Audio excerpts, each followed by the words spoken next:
Traffic hirit po tayo ngayong alas 7:17 ng umaga. Tingnan po natin ang lagay ng traffic sa EDSA Quezon Avenue. Yung nakikita ho natin, medyo malakas ho ang ulan at may mga paghangin.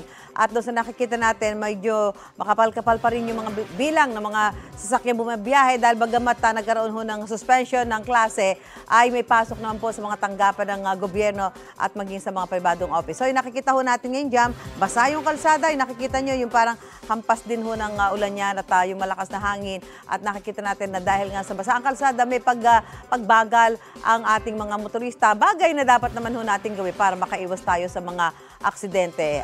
Yung nakikita ho natin papunta ng Quiapo at papunta ng Quezon Memorial Circle ay yung papunta ho ng Cubao ang medyo may build up. Yung papunta ng Quezon Memorial Circle maluwag po, pati na yung nasa underpass. Sa EDSA Kamuning naman, tingnan ho natin ang kaliwa o papuntang monumento, ang kanan papuntang Makati City at medyo nakikita natin na may makapal-kapal din naman yung bilang ng mga sasakyan pero kailangan lamang mag-slow down para makaiwas tayo sa mga aksidente.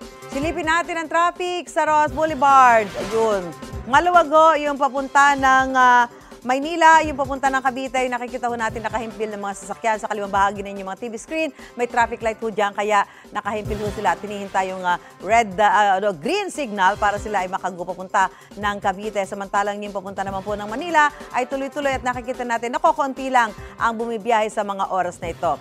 Side tip naman tayo para maging ligtas sa kalsada. Abiso ng MMDA sa mga pedestrian, siguraduhin lumakad sa ligtas na lugar, huminto, tumingin at makinig sa paligid at tumawid sa mga tamang tawiran.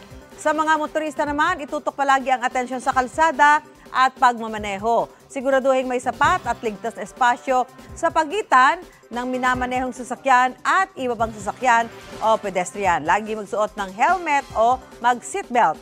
Ingat tayo sa biyahe, mga kapuso. Mga kapuso, para una ka sa mga balita, mag-subscribe sa GMA Integrated News sa YouTube. Sa mga kapuso abroad, subaybayan niyo po kami sa GMA Pinoy TV at sa www.gmanews.tv.